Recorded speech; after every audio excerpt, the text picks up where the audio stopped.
أعوذ بالله السميع العليم من الشيطان الرجيم. بسم الله الرحمن الرحيم. When we look at Dawah, calling towards Allah, how did Rasulullah sallallahu alaihi wasallam do it? He went out to the streets. At the time, they used to have Mu'sam al-Hajj, the season of Hajj, like we have today, except they were mushrikeen. And at that time, the mushrikeen, why did they do Hajj? Because from the time of Ibrahim alayhi salam and Ismail alayhi salam, they knew about Hajj. But they changed it. Instead of worshipping that one Allah and coming to make Hajj, to recognize and remember the Tawheed that was taught, they put idols in the Kaaba. And they, instead of calling towards Tawheed, they changed up even the Talbiyah. They said, La sharika lak, there is no sharik except to Allah's signs. Just like today, people tell us, istighatha or tawassul. No, we ask Allah, but we go through this thing. إِيَّاكَ نَعْبُدُ وَإِيَّاكَ نَسْتَعِينُ. Today somebody says, Ya Ali, help. And then you tell him, Astaghfirullah, you're asking Ali instead of Allah. No, I'm asking Allah. You just said, Ya Ali.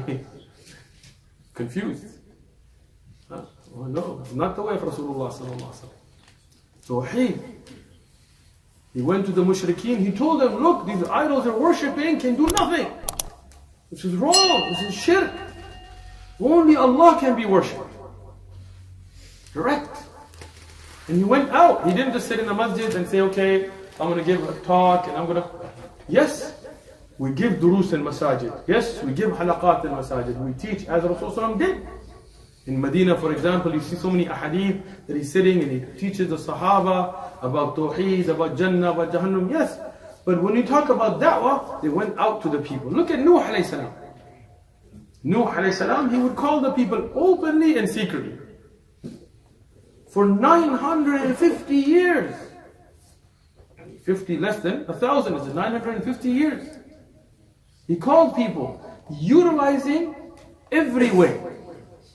And he went out and spoke to them openly, but some people he spoke to them privately. Rasulullah sallallahu alaihi wasallam, he spoke to people openly, but he also wrote letters to call people towards Tawheed. So we do this. We first and foremost should follow that way. We go out to where the people are. Today, alhamdulillah, our brother Hussein, may Allah reward him, and all the brothers that are involved in the da'wah, we went out to the park as they go. Not the park, the city center, you guys call it, right? With the little center thing. Huh? Clock tower. Okay. Not the Big Ben though, right? The clock tower. And we set out materials to give out. Like Rasulullah wrote letters, sent them out. We give out. And we engage people. We talk to people. Alhamdulillah, we had more than 10 people took Shahada today. Yesterday we had 12 as well. Right? Imagine, in your city, wallahi, I have not seen these many numbers of people becoming Muslim in a day in other cities.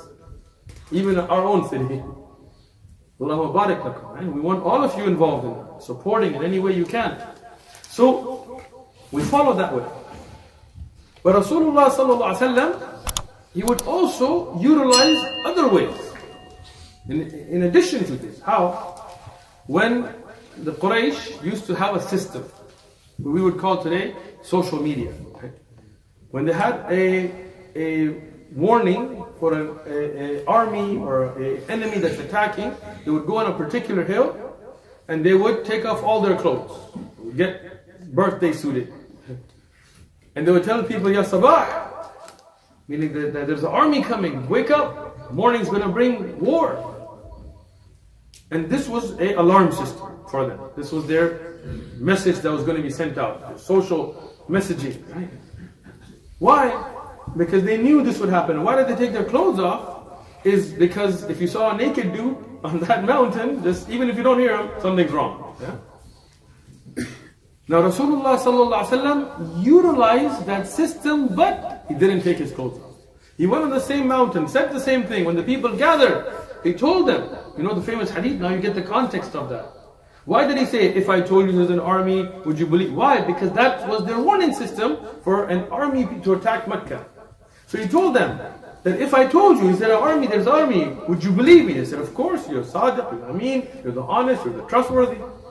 He said, then no, that there is something more important that I have to tell you about the day of judgment, about the questioning, about life after death. He gave them da'wah. So he utilized their social media, but within the bounds of Sharia. He didn't take his clothes off. He didn't expose his aura.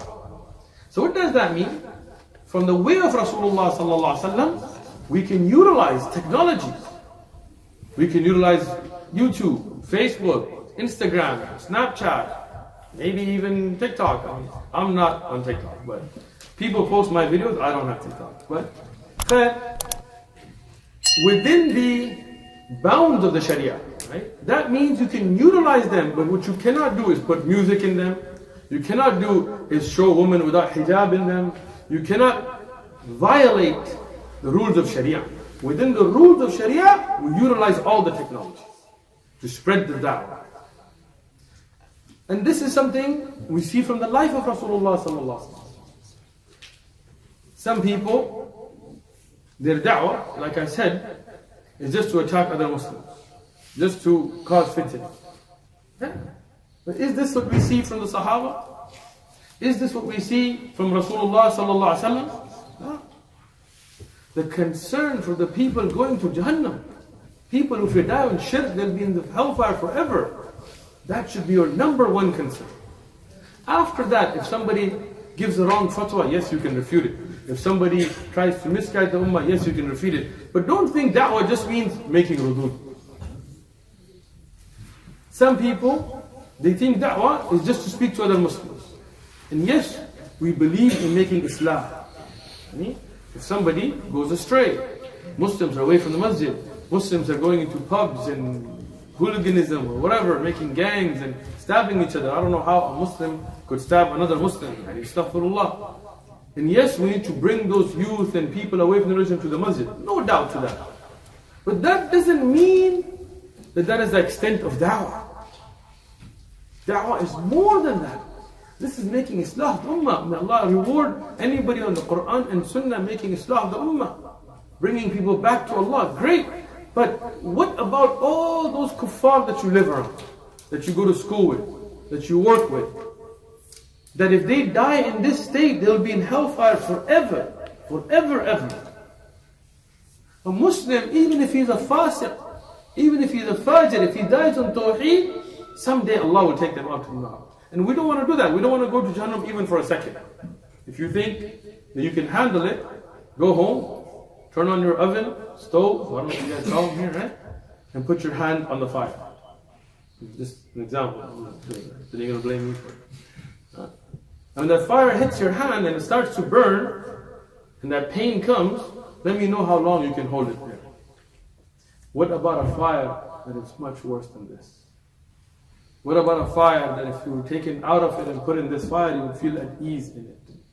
What about a fire that never your senses never get used to it? Even when you're in the world, if you get burned, and the nerve endings are gone, you no longer feel the pain. The fire of Jahannam, you never get used to. So we don't want to go to Jahannam even for a day, even for a minute. We don't want to smell the smoke of Jahannam. But the Muslim is still taken out. But the kafir that dies on kufr will never be taken out.